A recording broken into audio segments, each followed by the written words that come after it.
Hey guys, happy 4th of July. So just got back from a trip to the Paiute in Utah. We were gone for about 4 days, 5 nights, covered about 350 miles and posted some pictures. And you guys asked about a couple of the add-ons I've done, so figured I'd kind of go over them with you. Later I will be posting some individual videos on how I specifically did those, but for right now I'll just give a brief overview. So here we go, let's go over them. So here is the old Havoc. I guess we'll start from the front and kind of work our way back. Obviously in the front, added a 20-inch light bar, nothing fancy, just a basic light bar. Winch came standard. I did mount a ram mount right here, which was pretty useful for filming. I had it mounted in the front, and a little action cam, not a GoPro, but I call it a no-go amateur pro. One of those little $40–50 jobs from Amazon. Worked out pretty well. Got my infantry sticker and my 80 deuce on there, had to do that. Let's see what else. So a couple of you guys asked about the windshield. ATV side by side is where I got the windshield from. Worked out really well. I'm in California, it's mostly where I ride, but it worked out really well. So for some of you guys that haven't seen this before, it's really easy while you're riding. You can just adjust it up and down one-handed.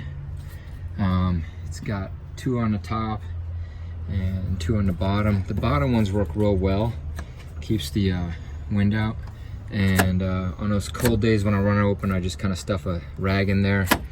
The rag actually helps with cleaning off the windshield. It's a microfiber towel, so it seems to work really well. Another thing I did a mod is on the Havoc, it does not have a turf mode, which on my Stampede it did have right here. What it did have here is the all-wheel drive, 2-wheel drive, and then the light switch was actually mounted over here.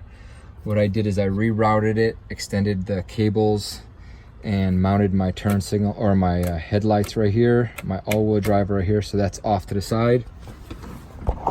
And then and then I mounted the winch is standard. I tried to replace it, but it didn't work real well. I mounted my front headlight right here, left this one open, and then I have a rear chase light right here and left the winch right there as well. So that's kind of the mod in here. Obviously just your basic mirrors you can get on Amazon anywhere. But again, back to the windshield, it worked really well. The only modification I did to the windshield is I added a center support because I noticed that it flexed a lot. So I need to adjust it up a little bit more. But now this thing doesn't move. Before it was real wobbly, and it's fairly level, so it works out real well. The roof is factory. So that's really it for the exterior outside. I was going to get AJ's fender flares, mud flaps. I ended up making my own. I make my own Kydex holsters, and so I took a real thick piece of Kydex 0.090, and I mean this thing is super tough. And I kind of made the front and rears, they actually stick out a little bit further than AJ's, I noticed, but you can kind of see.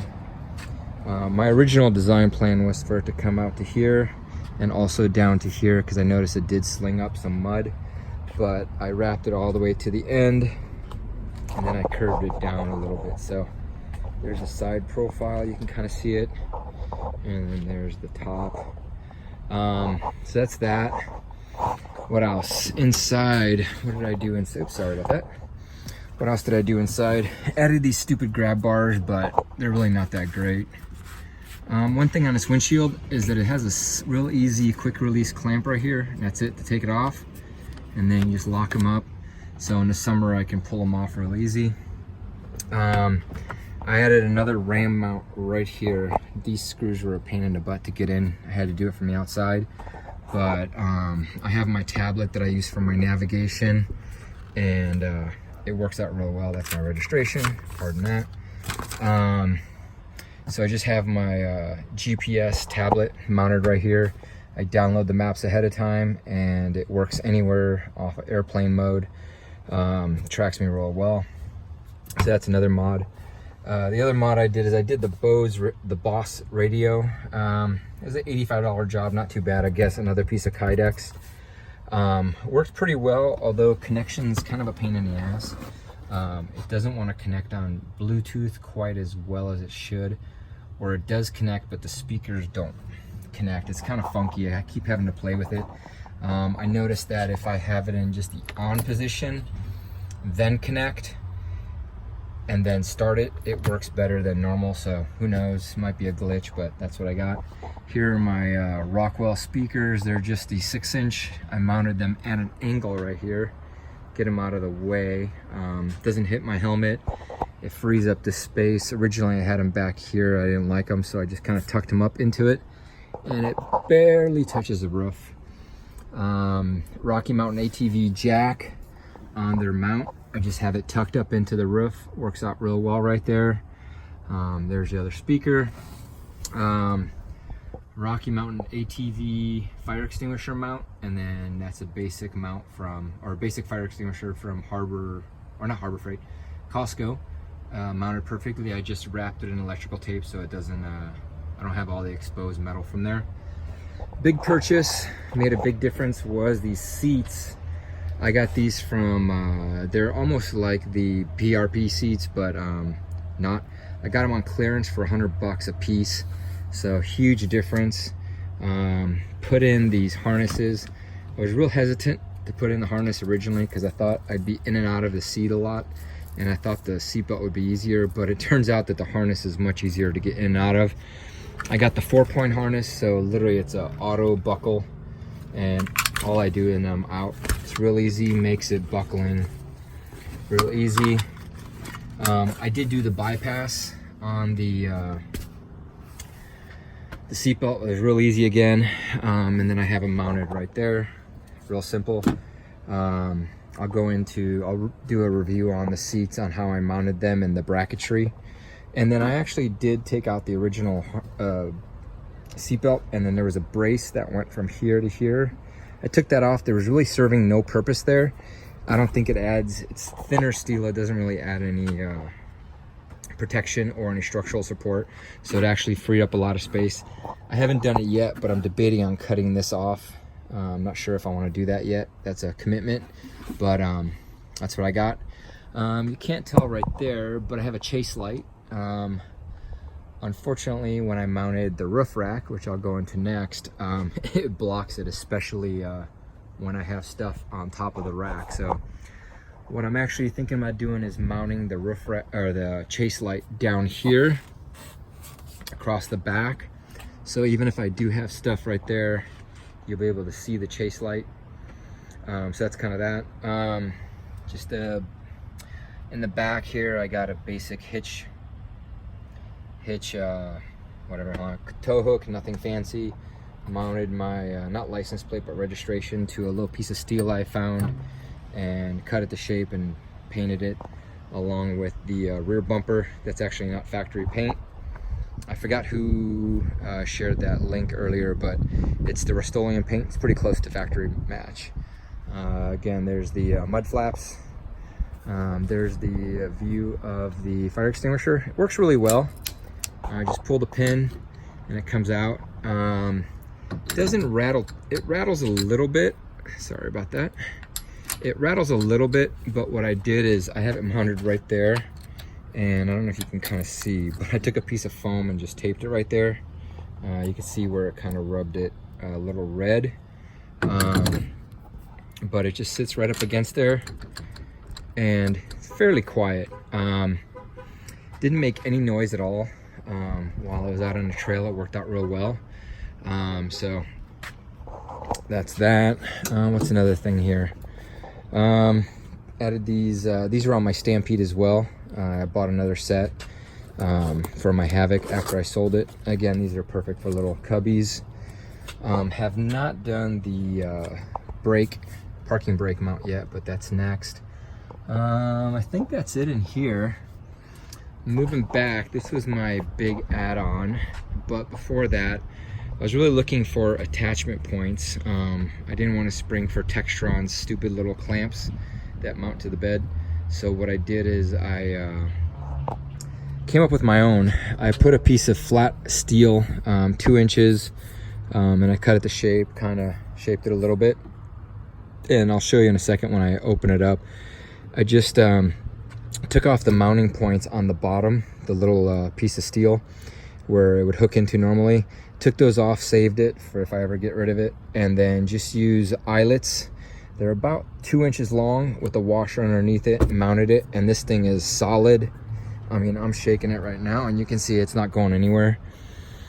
So that was my original plan. And then I really decided I need more storage space. Not so much that I couldn't carry it, but just for organization, I wanted to add a roof rack.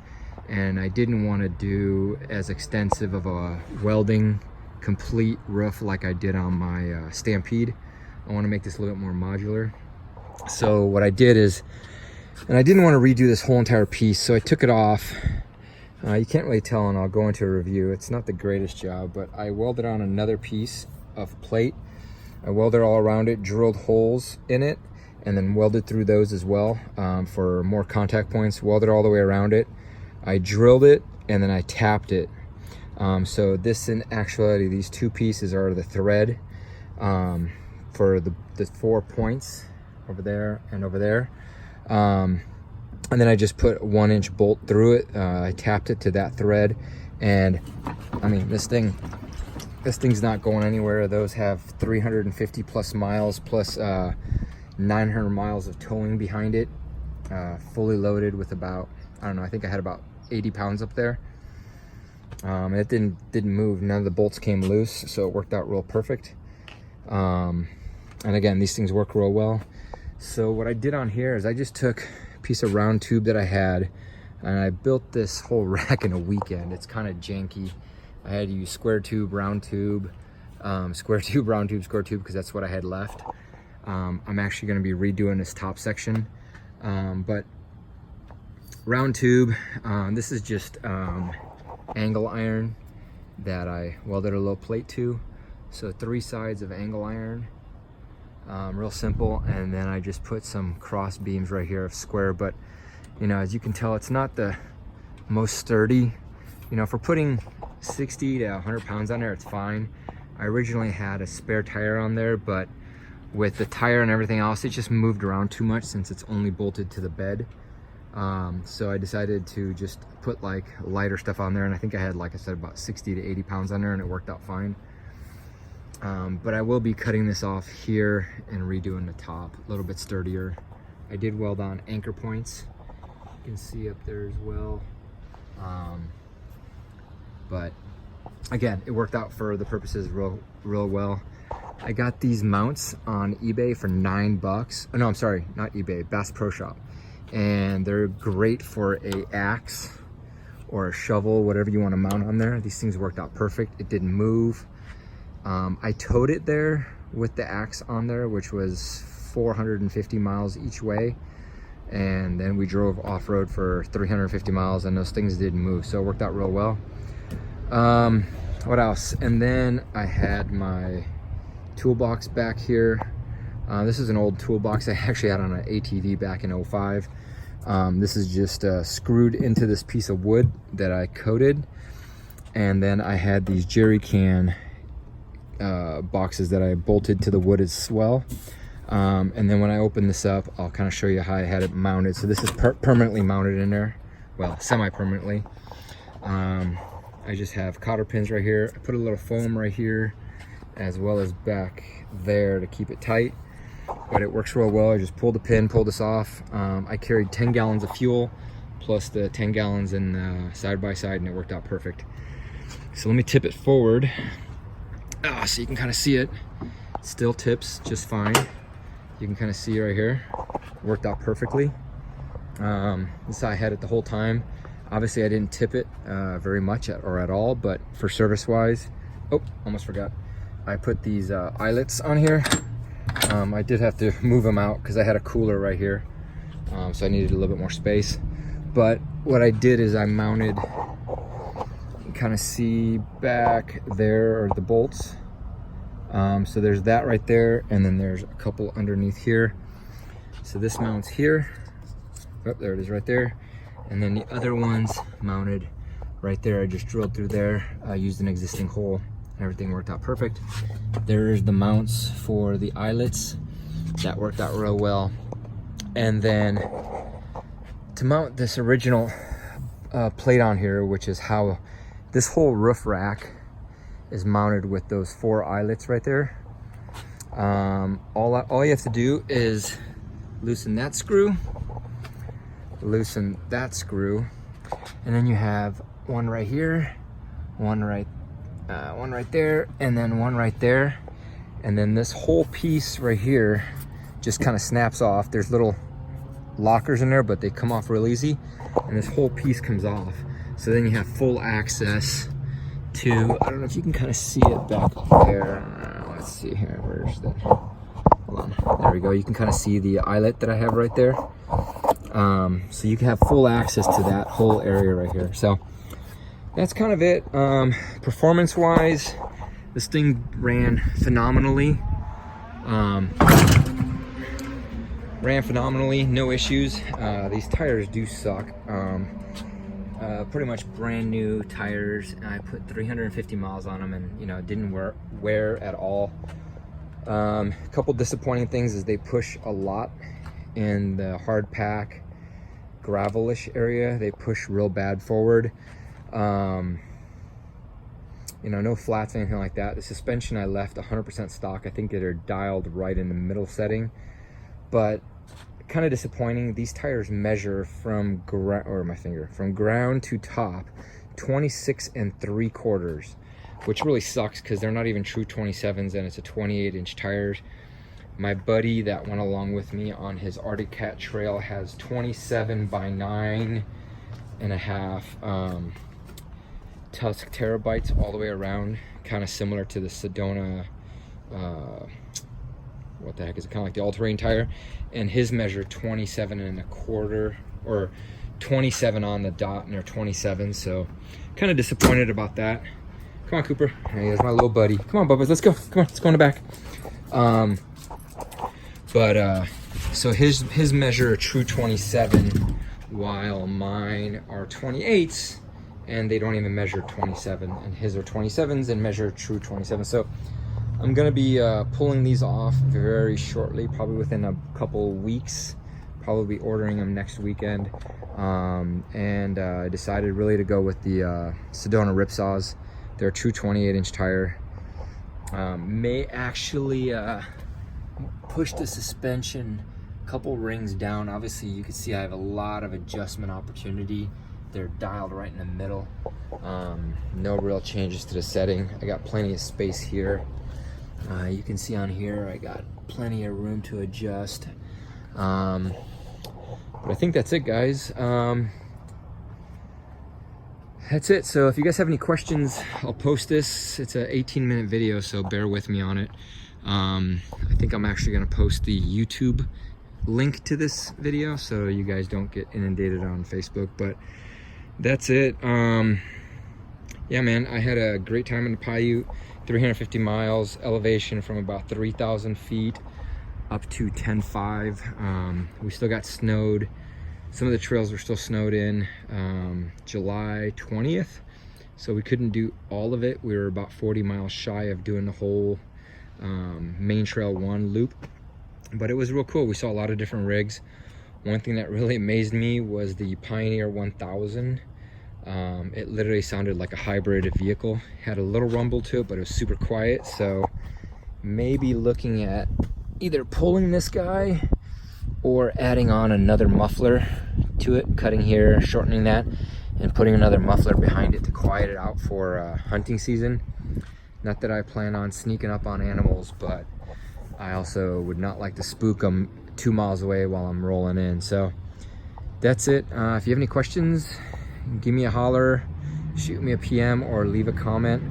But that's it, guys. Hope you guys have a safe and enjoyable 4th of July weekend, and talk to you guys soon. Thanks.